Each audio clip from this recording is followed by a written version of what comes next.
A diminutive, faintly luminescent foot protruded from beneath Juno's gravity inverter. This initial peculiarity foreshadowed an unusual day. The second clue was a subtle drone, a language alien to Earth, a fusion of harmonious warbles and clashing staccato sounds, akin to a harp debating a food processor.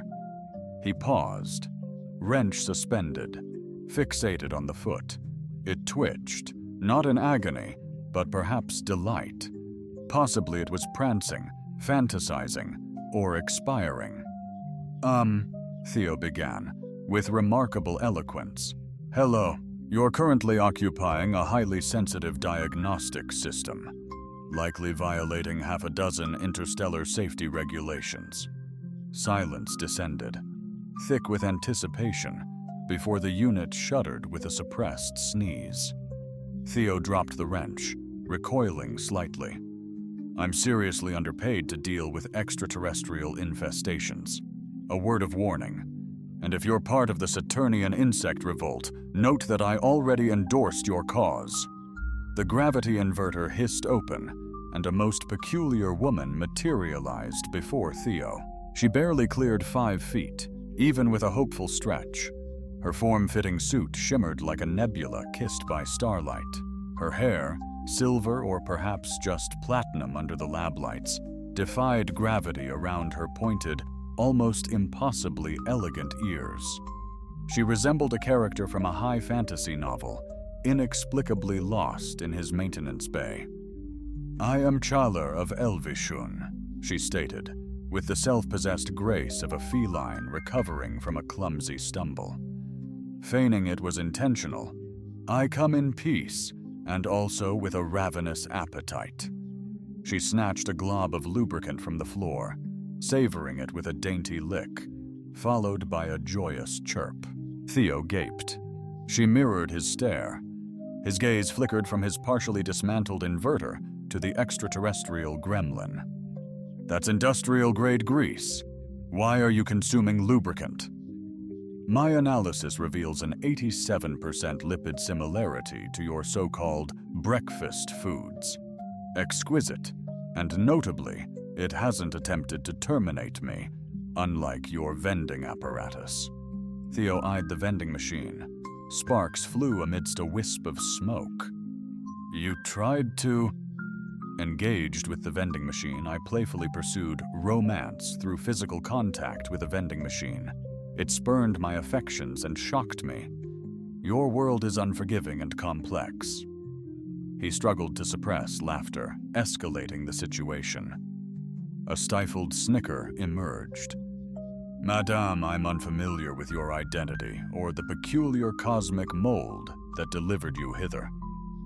However, absent rent payment or equipment repair, I must request your return to your spacecraft or dimensional rift at your service. Theo Juno, that banished his amusement excuse. I've selected you as the prime candidate for procreation and enduring exclusive partnership. Your profile is statistically exceptional, resilient, technically astute, emotionally complex, and exhibiting remarkable psychosocial equilibrium. Theo paused, bemused. That's objectively the lamest come-on I've encountered. Precisely, she exclaimed. My analysis is confirmed. You weaponize humor as a defense mechanism against rejection. Intriguing. From behind her ear, she produced a luminous orb.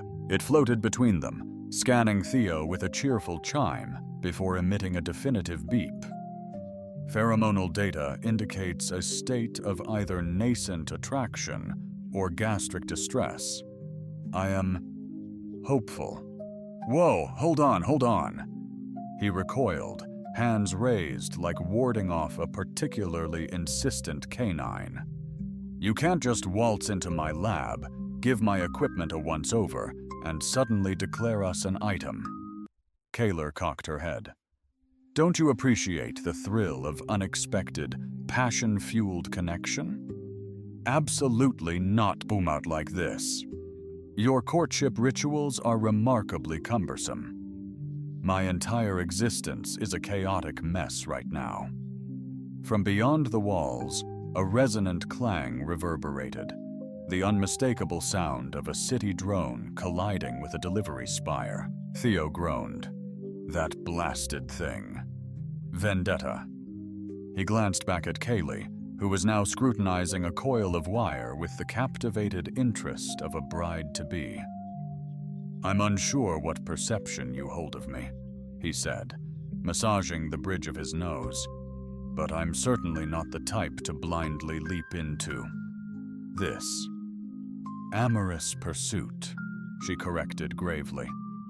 That's not amorous pursuit. That's outright stalking. Is there not a fine line? Categorically not. I must object. Disagreeing with the concept of stalking is impossible. Your reactions are utterly captivating. I've documented 6 fleeting micro-expressions suggesting a concealed fascination. You gestured vaguely towards the exit, yet the caller remained rooted. My vessel has ceased to exist within this dimensional reality. I am marooned. You detonated your ship. Its current existence is merely delayed, not negated. He initially gaped, then closed his mouth, contemplating tears. Very well. You may remain for a single night. No aberrant scientific experiments, no unsolicited scanning during my slumber, and absolutely no attempts to integrate with domestic devices. She positively radiated elation. The entire workshop experienced a momentary dimming, as if she had channeled all available voltage into pure, unadulterated joy. I wholeheartedly accept your probationary bonding ritual, then. That's not what I implied. Far too late. It's recorded officially. A legally solid commitment across 3 moons. You're a danger. I'm captivated. Theo yielded swiftly. Moments later, she nestled on his bench, a feline with quantum expertise, softly crooning a love ballad, claiming it was inspired by his stance. He, with stale coffee, watched her repurpose his microwave into a potentially miniature teleportation matrix. Her origins and the rules she followed were unknown, yet a profound feeling stirred within him. His existence had been seized, reinvented, and possibly abducted. Improved by a minuscule yet resolute alien with pointed ears and utterly no sense of personal space, he begrudgingly admitted a secret fondness for the chaos as Woke jolted awake to a dreadful trombone solo, or rather, a woefully synthesized digital imitation assaulting every speaker in his dwelling.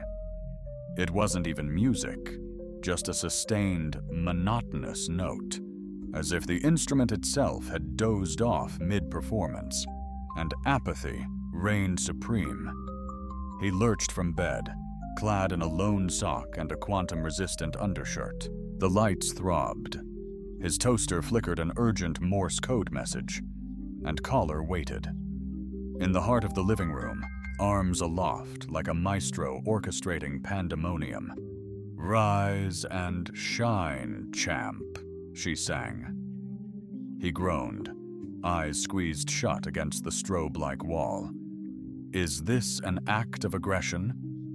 It's the ceremonial romance routine, she announced, brimming with glee.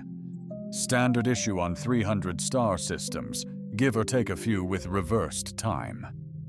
He just gawked. She was draped in a solar foil robe, bouncing light right into his eyeballs, giving him a quick flash of the future. A future where he had a killer headache.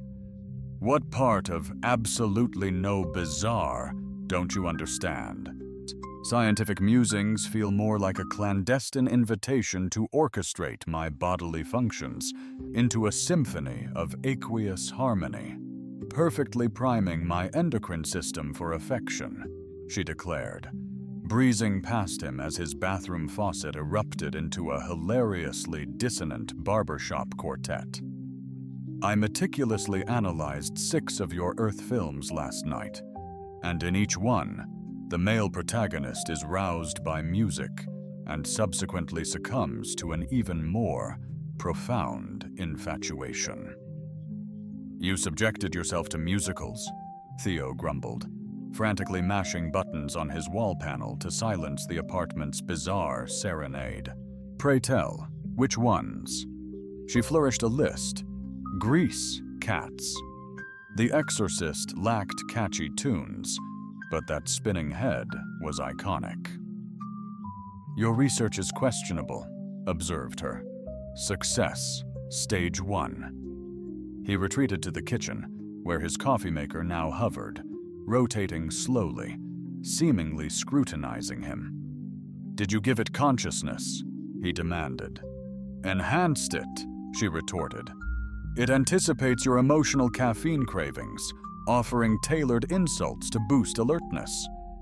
The machine chirped, a digitized voice declaring, Theo, you're a distinctly mediocre blend. He blinked, bewildered. I'm genuinely quite fond of it. Callie beamed, radiating pride. Then Phase 2 shall commence. Phase 2 of exactly what? With a flick of her wrist, she projected a holographic display, which sprang into vibrant existence. It showcased a list entitled Sequential Human Endearment Protocols, Theo Edition. I've meticulously categorized your bonding aptitudes into 7 key areas: humor, physical contact, culinary experiences, mutual adversity, collaborative activities, subtle rivalry, and crisis support.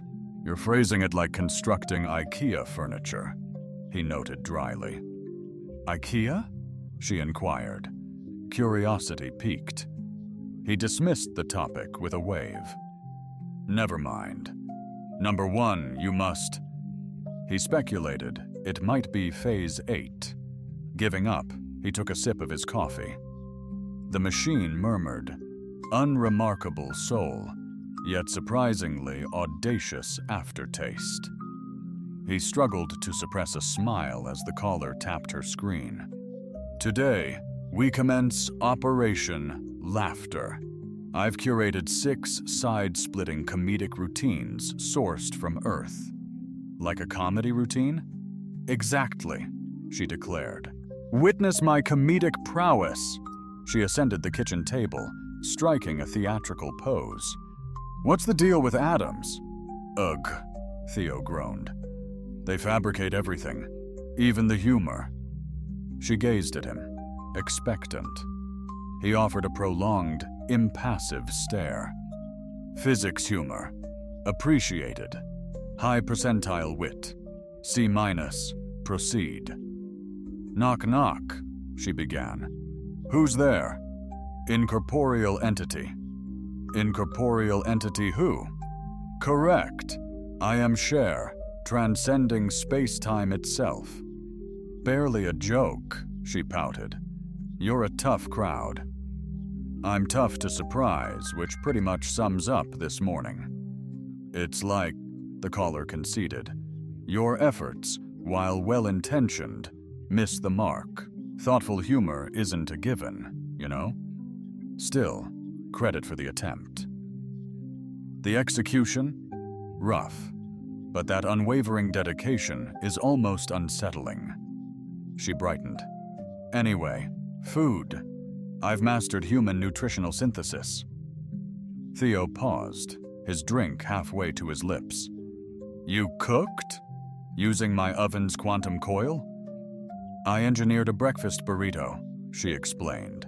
With eggs, bioengineered protein, empathy spores, and exactly 8 flecks of hope. He narrowed his eyes. Did you just imply hope has a basal undertone? She presented the burrito. It eerily resembled a meteorite nestled in a tortilla. He took a tentative bite, masticated, ingested, paused strangely. palatable. Yes, she applauded. My domestic prowess is unmatched, don't flatter yourself. The core tasted sentient appreciation, she affirmed. He settled at the table. She mirrored him, chin propped on hands. Ears perked once, now that you're tranquil, I'm drained. Which aids, may I pose a delicate query? You've already traded my garments for celestial lingerie and induced vocalizations from my microwave. We're beyond. May I? What shattered you? He blinked. Pardon me, but you're a bit crumpled, like one of your earthly beverage containers. Still working, still decent, just misshapen. He paused, then, echoing countless minor impacts. Life's a series of little bumps, isn't it? She nodded gravely. Understood. I'm also a bit dented, though exceptionally polished. Yeah, he chuckled, unable to suppress the sound. Absolutely sparkling. The atmosphere relaxed. He barely registered the lights shifting to a subtle, intimate warmth. She edged nearer, not intruding, simply coexisting with reverence. I'm not particularly adept at this, she confessed, but I'm endeavoring for you. Theo exhaled softly and extended his hand across the table, touching hers. Fingers danced lightly. You're peculiar, caller, but I think I'm strangely all right with peculiar. Her eyes sparkled. She leaned in closer. The toaster erupted in a burst of sparks behind them. Smoke swirled dreamily towards the ceiling as the coffee maker blared. Sensory overload. Commence strategic withdrawal. Theo sighed heavily. I really should have gone out with the vending machine. Kira smirked. You still can, but it will never truly comprehend you as I do. Against his will, he chuckled. The ship didn't land. It unfurled. One moment, Theo's apartment stood firm. The next, his roof peeled away like a sardine can's lid, replaced by a resonating grid of ethereal blue energy and gliding hexagonal fragments. Calera stood amidst the pandemonium, a victorious glint in her eyes, arms aloft as though beckoning the thaw after a long winter. I have beckoned my doughy craft, she proclaimed, as fragments of Theo's ceiling levitated gracefully skyward. My what craft? Theo bellowed, shielding his head with a pillow. As stardust cascaded, the bonding vessel, secured from temporal stasis, graces my abode. Its presence bewilders. The invitation matrix deemed emotional receptiveness optimal. A gentle chime resonated as a voice announced. Theo Juno, 62% rapport established. Initiating celebratory commencement. I protested, still in sleepwear. Calera glided across the levitating platform, her steps. Ethereal trails of stardust blossomed in her wake. Her sleek drones zipped, artfully reshaping Theo's furniture into arrangements of undeniable romance. His couch now boasted heart-shaped pillows, and his lamp serenaded him with a waltz. Desist, he bellowed toward the ship. Terminate this amorous augmentation. Amorous augmentation terminated, initiating understated seduction protocol. As every light faded, a violin's tender melody arose from the depths of the walls. The coffee machine murmured, exquisite clavicle. Theo threw his hands up in exasperation. I swear, Kaler, if one more appliance attempts to woo me, it's an absolute privilege to be charmed by one's own abode, she stated earnestly. On Elves Shun, a kitchen that doesn't serenade your beloved is deemed emotionally timid. You're making me genuinely apprehensive of my blender. Excellent, she replied, for fear is but a sibling to desire. I'm fairly certain it's more like a sibling to needing professional help. Kaler cocked her head inquisitively. "You're evading the point as usual." "Of course I am. You transformed my apartment into some bizarre sci-fi romance experiment." "It's not an experiment. It's a carefully curated compatibility analysis. Observe." A drone descended, projecting a hologram. Theo plus optimized union simulation. Glowing lines highlighted compatible traits: shared penchant for sarcasm, high cuddle potential during meteor showers, and minimal risk of interspecies extinction. Theo scrutinized the graph. "Is that emotional repression as a bonding mechanism?" "Indeed," she chirped. "Scored 92%. He rubbed his face. "Okay. Caller. Just hold tight for a moment, please," she stated. Precisely. The drone floated beside her. Like a boastful bird, Theo traversed his floor now, a plush, thermosensitive foam. Each footfall shifted the hue beneath him. "I grasp your commitment," he admitted. "I understand this is customary for your kind, but I'm not a mere item. I'm not a chance calculation. I'm just a fellow who drowns in bitter coffee and mends faulty gadgets, because they're simpler than fractured souls," Kaler was. Silence hung in the air. "Are you fractured?" she inquired softly. "That fluctuates," he responded. She reached out, her fingers brushing his wrist.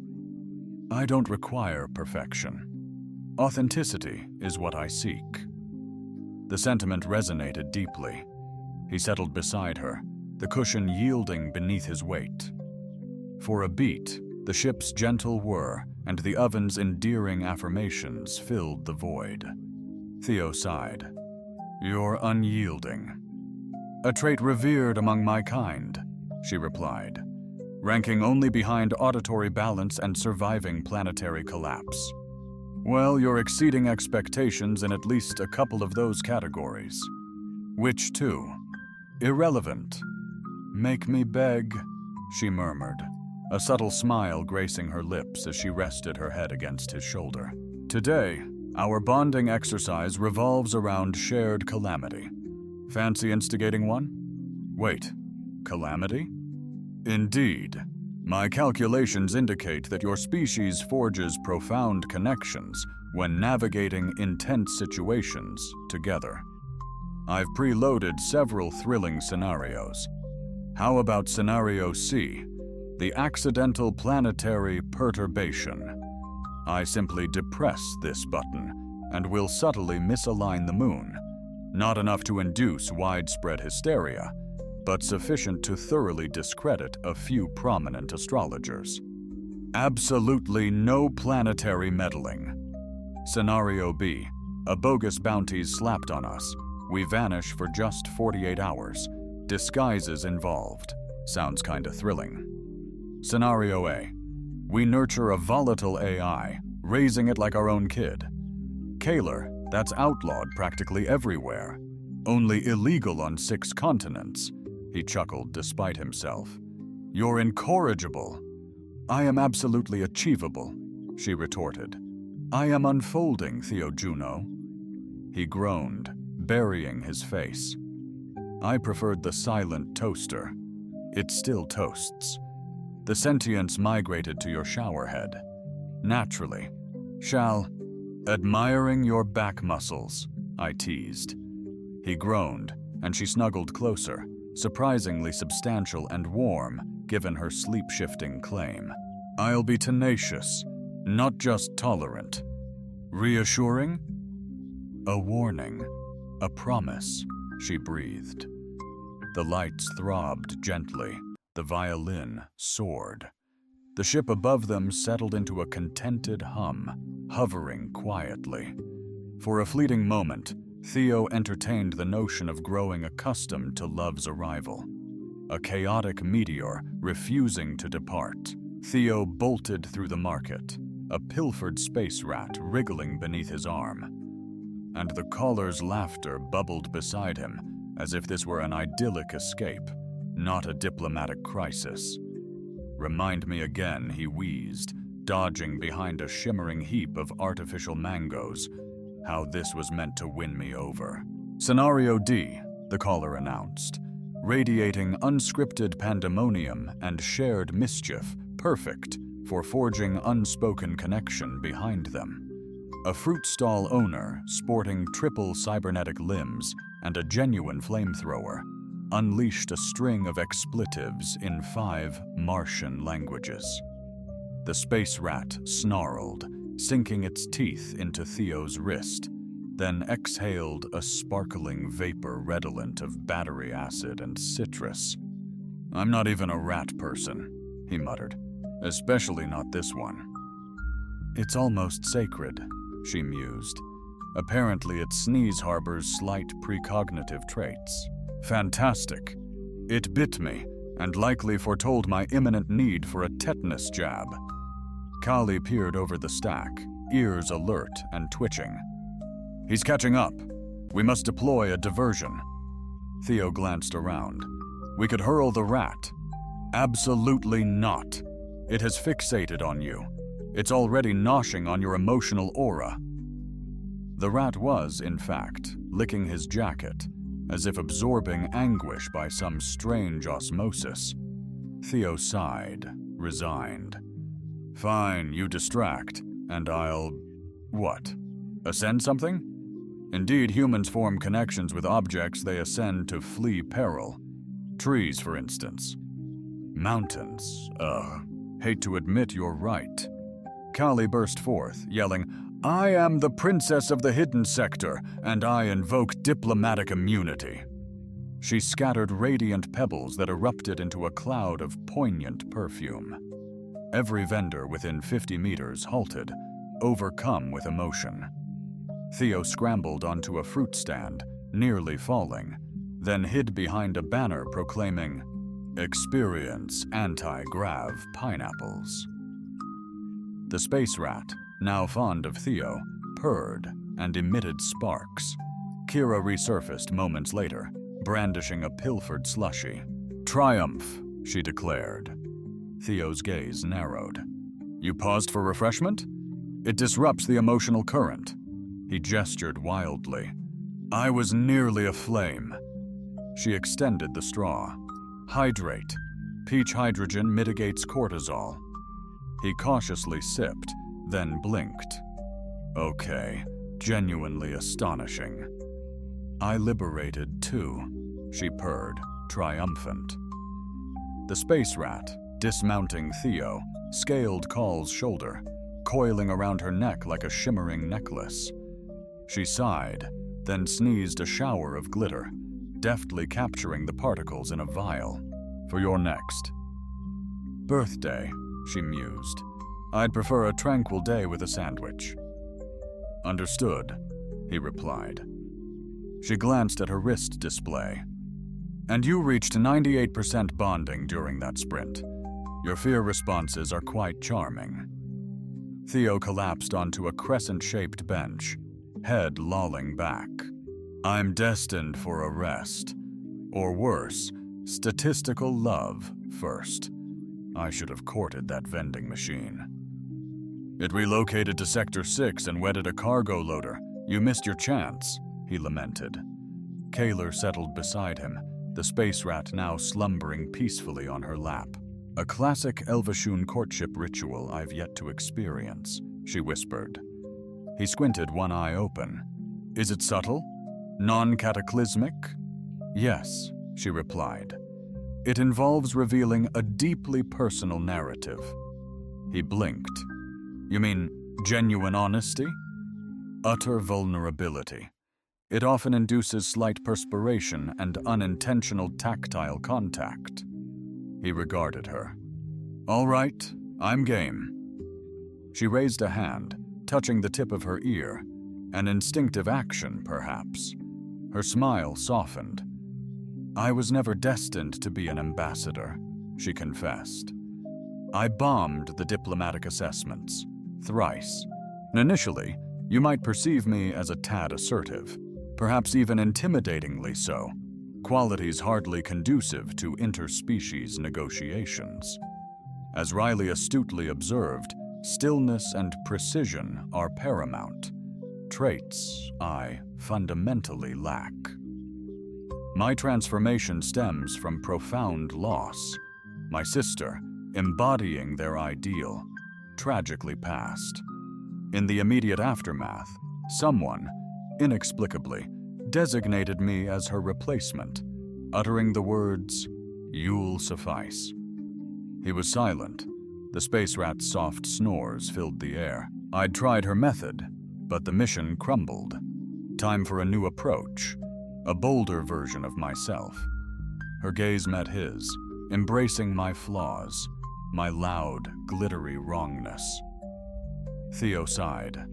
"I'm relieved you're a terrible diplomat. I excel at chaos. You're world class." They watched the neon sun fade. A drone offered anti-grav popcorn. Theo refused. Kaylee grabbed two. "I'll tell you a story," he proposed. She turned. "Please do." I used to fix things thinking it'd grant me purpose," he confessed. "Now I mend, terrified that cessation will bring utter collapse." Kali observed, "You possess a rare blend of emotional opacity and acute self-awareness, an intriguing paradox." "I'm a risky proposition," he cautioned. "I'm not wagering," she countered. "I'm charting a course towards you." He couldn't suppress a smile. "You truly are dreadful at this." "Indeed," she admitted. "Yet you remain captivated." The space rat, stretching and sneezing once more, abruptly perched on Theo's shoulder, settling in comfortably. "Fine," Theo grumbled. "One more scenario it is, but no cataclysms, no pledges." "And I'm dead serious," he asserted. "This vessel of yours is far from my definition of conventional.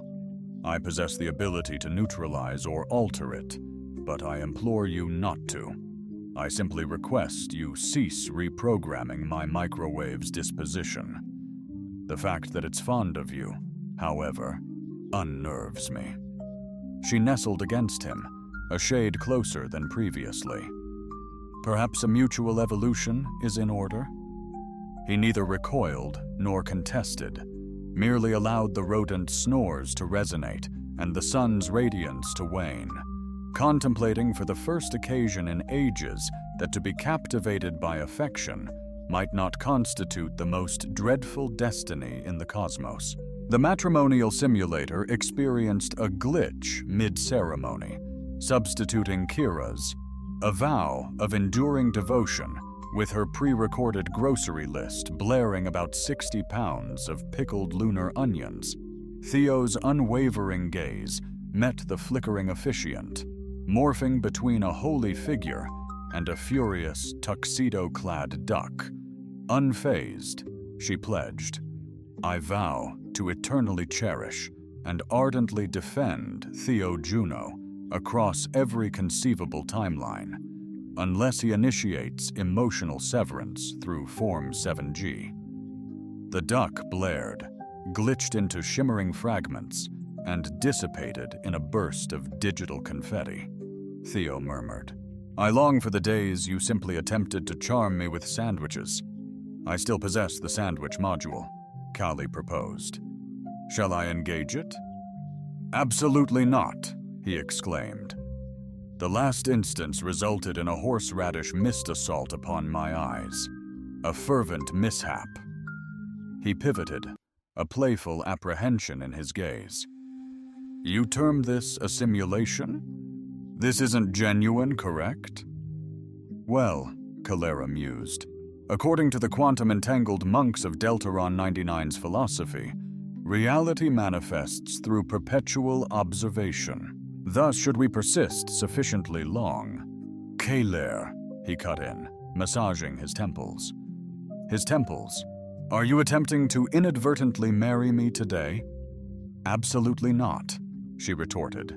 "Today is reserved for tender, low-key commitment expressions. Tomorrow holds the potential for eloping. You mentioned tomorrow was game night. It can absolutely be both. Theo glanced at the still sparking wedding drone, now softly humming the Elvashan national anthem in reverse. "Can we terminate the simulation?" She pressed a button, and the wedding hall evaporated, revealing Theo's apartment, or the remnants of it after numerous romantic escapades. The couch had become self-aware, and now possessed strong opinions about their body language. "You've got a lot of...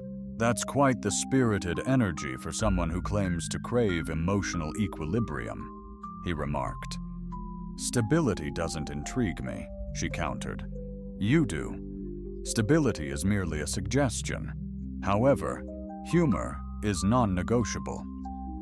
At that moment, the ceiling light shimmered with vibrant hues, and a gentle kazoo rendition of a romantic serenade filled the air. Theo gazed heavenward, offering a soundless critique. Kaler simply shrugged. "The ship gets a little overzealous when it senses romantic tension." "This isn't romantic tension," Theo retorted. "I'm actively fighting against being absorbed." "That's practically interspecies courtship," she quipped. "Back home, you'd have at least 2 spouses by now." Theo exhaled deeply and headed toward the kitchen, where spice jars floated in defiance of gravity, and the refrigerator murmured sweet nothings in half a dozen tongues. The fridge cooed. "Your very essence radiates the warmth of cinnamon." With a frustrated noise, he slammed the door shut. "All right, new ground rule. Kitchen compliments are officially banned." Call raised a hand, concurring. "Provided you permit the mirror's self-esteem boosters to persist, they're undeniably beneficial." He hesitated, momentarily taken aback. "Hold on, you genuinely utilize those?" She appeared faintly embarrassed. "Your mirror declares I exude strength, like a tempestuous eyeliner aficionado." He chuckled despite himself. "Well, it's hardly inaccurate." A silence descended, both comforting and peculiar. Call ambled over, delicately removing a speck of glitter from her shoulder. "I'm aware I might seem intense," she murmured. "I'm exuberant. I arrive with a fanfare. I hail from a culture that deems romance legitimate only if it's discernible from space." Cocked his head, a gesture I'd observed. She persisted, eyes locked on his, deciphering nuance, deliberateness, even tedium. "It defies my very essence, yet for you." He paused, then, "That's strangely eloquent." "I assimilated 3 human poetry databanks last evening. Let me venture a guess. One involved a rap showdown." "Affirmative. I gleaned that bars are coveted." Theo chuckled. "You're truly incorrigible. I favor profoundly dedicated to affective acquisition." "You're not acquiring a thing." "Then I shall embrace temporary residence," she quipped, winking. "Extended visitation, with your consent." He gazed at her otherworldly ears. Celestial eyes, clad in his pilfered hoodie from the laundry, beamed with a disarming innocence. Intensity transformed into sharing. "I envision us with a unified passion. Care to know more?" A hesitant gesture from him. "Dread grips me, but reveal." "Stellar botany, cultivating otherworldly plants in 0G. Exotic seeds acquired. One type sonically chirps with delight. Living, singing flora. Furthermore, they relish in gossip. In fact, one already exposed your showering regimen." He groaned. "Unacceptable behavior. Is it even safe?" Call shrugged. "Botany's a risk. And that's the exhilarating part. And it reflects how you envision people succumbing to love." "No," she clarified. "This embodies how I aspire you could." An unusual hush descended, silencing even the couch's gentle vibrations. Theo's hand drifted towards a packet of space seeds stationed upon the counter. Turning it, he perused the label. Yearning Fern of Mobius 3 possesses an intrinsic bond with caretakers, potential for subtle telepathy, exhibits a preference for melancholic melodies. He scoffed. It's like you purchased a verdant doppelganger of me. Precisely, she responded. Now we shall both endeavor to flourish. He gazed intently at her for a moment, then conceded, All right. Her eyes lit up. All right as in, we're amenable to nurturing plants, embracing this peculiar silent connection, but absolutely no more mock nuptials for the foreseeable future? She nodded in agreement. He grinned. You think I'll cease? I'm merely decelerating to match your emotional bandwidth, she retorted. He chuckled. Fantastic. I'm being cherished at a snail's pace. Perfect. She quipped, I'm committed to this for the extended duration and the prolonged buffering. In the tranquility, as a fern emitted a subtle hum from its new earthenware vessel, Theo came to the profound realization that he didn't even notice the buffering. Theo chuckled, raising his hands defensively as the telepathic fern tightened its leafy grip on his ankle like a disapproving parent. Let me clarify. Clarify what precisely? Callie inquired, kneeling beside the overturned table. The minor detail that this fern is beaming your innermost shower musings to the entire complex, or that it's now under the distinct impression we're with child. Theo grimaced. It slightly misconstrued our emotional bond. Kaylee arched a brow. And it also broadcast your rather vivid daydream about us eloping on a toaster-shaped spacecraft. That was a jest, he insisted. Figurative, symbolic. I was being ironic. Kira pivoted towards the fern. Were you? The fern audibly rustled with palpable defiance. He gestured, exasperated. Okay, revised protocol. Sentient flora are now off limits. Too late. They've already formed a coalition. The begonias are poised to initiate a labor strike unless we acknowledge our emotions daily. Begonias lack sentience, he muttered. That's speciesist, they retorted. Theo slumped onto the sofa, which thankfully had ceased its unsolicited postural critiques for the moment. The vessel had evolved, became responsive, in a disconcerting way. It now registered, assessed, and periodically delivered counsel that bordered on unsettling. Eerily resembled Kalira, giving a dreadful impersonation of a British therapist. Kalira nestled beside him, legs tucked beneath her, as if this were perfectly ordinary. The fern simply seeks validation, just like you. I don't need reassurance.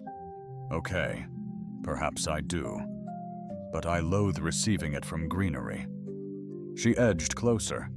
You're acclimatizing gradually, yet with uproarious opposition. I'm not resisting, he fibbed. I'm merely hesitating. A world apart. Only by subtle emotional nuances. He eyed her askance. Do you always converse like that? Only when I'm engaging in flirtation. Remember, you once flirted by erecting a force field around my bed and dubbing it a cuddle. A secure perimeter, prioritizing safety with profound intimacy, utterly enchanting. He gazed, perplexed. Why this persona? I deciphered affection through 27 human romance sagas and a single extraterrestrial warfare guide. It clarified everything. She nudged him playfully. Recount a tale, a passion from your preemie existence. He hesitated, arms crossed. The ferns rustled with impatience. The Beonia practically shouted. My father. He crafted radios, he began. Old school tech. Clung to it even as quantum streams surged. He'd say it anchored him. I considered him eccentric. Until it dawned on me, I was yearning for that crackle. Callie's head cocked slightly.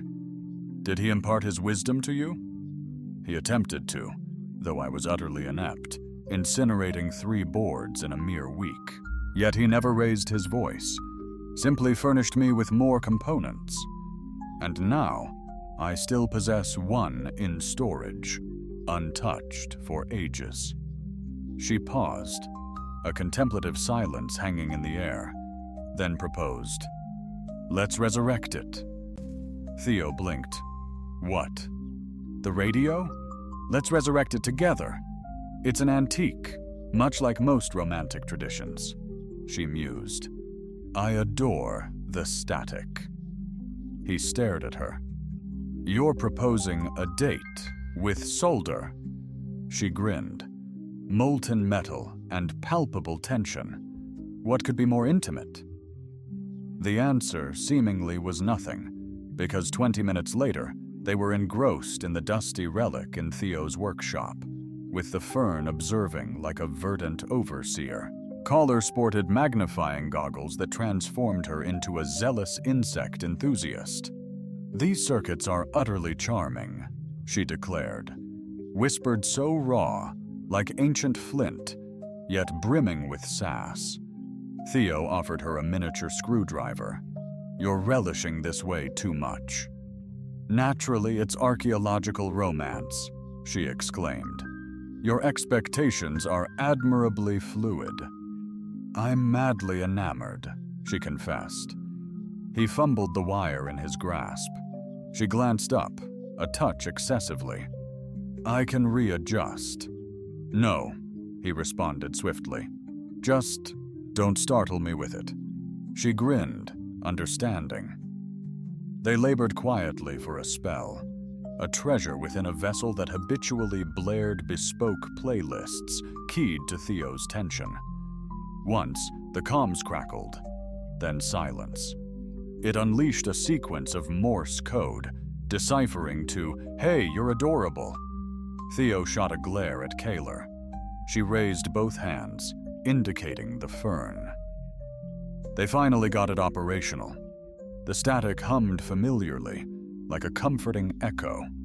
Somewhere out there, another soul was transmitting on the same aged frequency. Theo leaned back.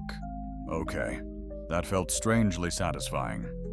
Kali softly nodded, her expression tender. "It's because it binds you to something authentic, something ancient, something you cherished before fear took hold."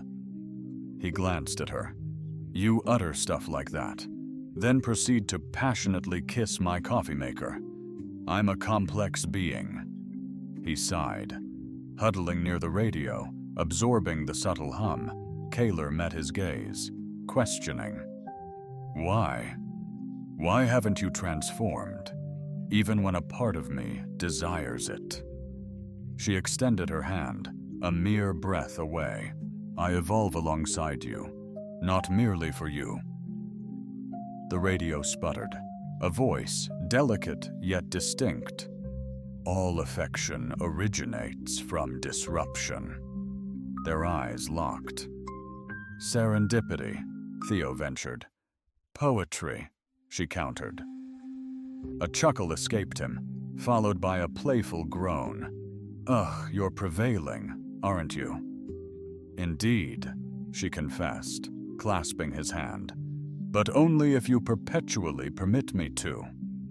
"Craft a vibe lifter," Theo stated plainly, eyeing the blueprint Kalira had pushed across the table like a radiant hex. "Officially, it's an emotional resonance field fine-tuner," she chirped back. "The gist? A mood elevator. And no way are you mounting that in my place." "Too late, it's already in," he muttered, closing his eyes wearily. "Where?" "The bathroom," she answered. He glared. "You craved more sanctuary in there," she continued. "Now you can emotionally levitate while exfoliating." Theo sank slowly into a chair, as if battling the force of gravity. had grown denser with unadulterated ridiculousness, explaining its workings. Simple, Kalira declared, brandishing what resembled a remote control embedded in a spoon. Step 1. Select your desired setting. It attunes to your present neural pathways and elevates you to a superior state. Unless you dare press the enigmatic button, then it selects a random mood for you. The spoon, he questioned, merely for enhanced assurance. He fell silent for an extended period. You're certifiably insane. Perhaps, she retorted, but I execute it with panache. Moments later, Theo stood in his bathroom, agape at his once ordinary shower, now emanating a gentle, rhythmic glow. Panels, a quietly thrumming floor, and a synthesized voice inquiring his preferred euphoria profile. I long for simpler times, when a bath was just hot water and pondering life's meaning, he murmured. The voice responded, engaging warm nostalgia protocol. From the hallway, Kalira chimed in, let the bittersweet memories envelop you. He stepped inside, and an unexpected wave of serenity washed over him, akin to having his memories swathed in a comforting, heated wrap, accompanied by a curated playlist. It wasn't all that bad, was it? Upon exiting, Theo wore a knowing smirk. That was unsettling, he admitted. Welcome, Kalira responded, casually inverted on the ceiling as if it were a plush divan. You radiate an aroma of sheer optimism. Honestly, you should bottle that stuff and sell it as cologne. Been there. Tried that, he chuckled. The fragrance sample reduced a prominent fashion blogger to an 8-hour-long sobbing jag. Anyway, they've relocated to the solarium. The plants appear to have established some sort of governing body. Apparently, the fern is currently delivering a stirring address. Caller, could you grab me that mug? The begonia staged a protest yesterday regarding their perceived lack of genuine emotional investment. I offered them a mirror. Theo glanced curiously at the mug. Is that number 7? Sentient root juice? Exceptionally grounding, I hear. It might trigger some intense flashbacks, though. He emptied the contents into the sink. Coward? She taunted. Survivor, he retorted. She levitated a few inches, a common thinking pose. Her elongated ears subtly flickered. Theo, a serious question. Hold the wit, though appreciated. If I invited you to explore my world, a fleeting visit, no strings attached, would you accept? He straightened. Her alien nature wasn't skin deep, nor in her gestures, or even the heightened neural activity of her smile, but manifested in the profound inquiries she posed. The way she didn't just skirt around change, she eagerly ushered it in. Honestly, I'm uncertain, he admitted. I'm comfortable with my familiar routines, my city's glow, even the grim news. But you also crave the unknown, she countered. He sighed. And I crave you. I'm a complete experience, she beamed, incorporating greenery, emotional advancements, and sudden declarations of unending devotion. He considered, nodding slowly. Describe your world. It's bolder, she exclaimed, more radiant. We settle disputes through song, express affection with competitive poetry, and our seas transform to citrus if tears mingle within. That final detail sounds ominous. Only if you're already lacking fluids, she joked. He chuckled, shaking his head in amusement. You paint it like a surreal fever dream. She drifted ethereally beside him, assuming a cross-legged pose mid-air. It is precisely that, but it's uniquely mine, and I yearn to unveil it, even fleetingly. He contemplated it all, each quirk, every peculiar repast, each day reshaped by her wonderfully relentless orbit. She wasn't soliciting eternity, merely a tentative perhaps. "I might just go," he murmured softly, not swayed by the sonic squabbles, nor the tangy citrus sea, nor even the gravity-defying lavatories you described. Those, admittedly, are a compelling incentive. "I'll go," he reiterated, "because you are there." Calera, momentarily, was speechless. Then, she murmured, "Such declarations are potent. Reserve them for genuine feelings." "I know," he confessed. "That's precisely why it fills me with dread." She took his hand. "You're growing bolder." He reciprocated her squeeze. "Or perhaps we're simply becoming desensitized to the pandemonium." Same result. The fern offered a Morse code murmur of approval. Later, Theo, at the ship's deck, witnessed Earth receding. A pang struck him. Caller materialized beside him, draped in a cape suspiciously akin to his bedsheet. "A rather theatrical farewell ensemble," she quipped. "Do you approve? I'll miss my blanket, though it will undoubtedly miss you far more." He scoffed, AI or not, and reached for her hand once more. Amidst the engine's drone, enveloped by flora that murmured enigmas and systems absorbing yearning, Theo entertained the audacious notion. Perhaps he wasn't being taken, but arriving. The ritual defied expectations. No vows, no cleric, no strained words from disapproving kin.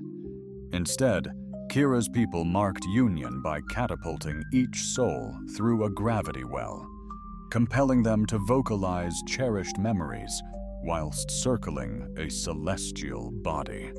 Ceremonial mooncake, he presumed she jested until he was launched skyward in a brilliant sonic ray, frantically recalling the song his father would croon while mending radios.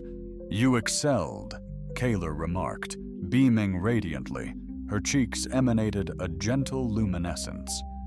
"I nearly ingested a comet that's customary." "It signifies enhanced fertility," Theo grumbled, and sprawled onto the iridescent lawn that conformed to his form with eerie enthusiasm. "Everything here is bizarre, and I relish it." Kaler reclined beside him, her long ears alert to the hum of the alien world surrounding them. Her family, who playfully dubbed Theo the reasonable one, were chanting something about elation or pipework. The alien language warped strangely when sung. "You're different," she observed. Theo considered that. Had he become someone who embraces possibilities? He reflected on the man he once was, barricading his heart behind cynicism and habit, constructing comfort zones like fortresses, never imagining he'd depart Earth, much less succumb to a woman who sometimes courted him by reorganizing his possessions. "Neurons with scented electricity, genuinely unnerved," he admitted. "Positive, suggests engagement." The firmament shimmered overhead. Starships traversed the expanse akin to glittering aspirations. The mood elevator fern thrived in the novel ecosystem, having been appointed an emotional emissary, adorned with a miniature coronet, disseminating inspirational affirmations at daybreak. Theo long ceased questioning. Kira's matriarch bestowed upon him an ancestral keepsake, a robotic scarab murmuring timeless wisdom. Occasionally they critiqued his posture, and it now resided in his pocket, nestled beside the ring he still hadn't quite worked out how to return. "You've been unusually pensive today," Kalira remarked, turning towards him more attentively. "I'm processing," he replied. "Good. I appreciate your internal status reports." He glanced at her. "What comes next?" She paused momentarily, then produced a sleek device from her pocket. "I crafted this." Theo straightened up, a hint of apprehension in his voice. Should I be concerned? It's a collaborative memory anchor. We create a memory together, securely store it, and whenever the mood strikes us, we can immerse ourselves within it, revisit it, even refine it. Giggles erupted. Hats. More hats. I've studied Earth weddings, comprehend the paramount importance of odd headwear. He smirked. Like sci-fi scrapbooking? Precisely, she chirped, handing him the device. Begin. Theo clutched the anchor, eyes shut, recalling Earth. A silly memory of Kalira rigging his fridge with a love potion. The mayhem, the bewilderment, and her intrigued smile when he playfully scolded her. He activated the device. A glitchy, vibrant projection materialized around them. Kalira's ears twitched. You remembered. Do you recall that? I recall every detail, he declared, even the moments I feigned ignorance. I even remember the initial time I expressed my affection when you cleverly impersonated a coffee maker. That was arguably my most captivating appearance, she responded with a hint of pride. They shared a moment of laughter as the projection stabilized, eternally preserving their cherished memory, like an ethereal star captured within a delicate jar. Theo watched the scene gradually dissipate, then firmly grasped her hand. This is what I desire, he stated, surprising himself with unwavering conviction. I desire, with no possibility of retreat. Only on the condition that you construct another mood elevator and intentionally confine me within it, Kira responded with a playful air of indignation. That particular instance persisted for an impressive 7 hours. You exhibited remarkable stubbornness while I was suspended in a sea of pink.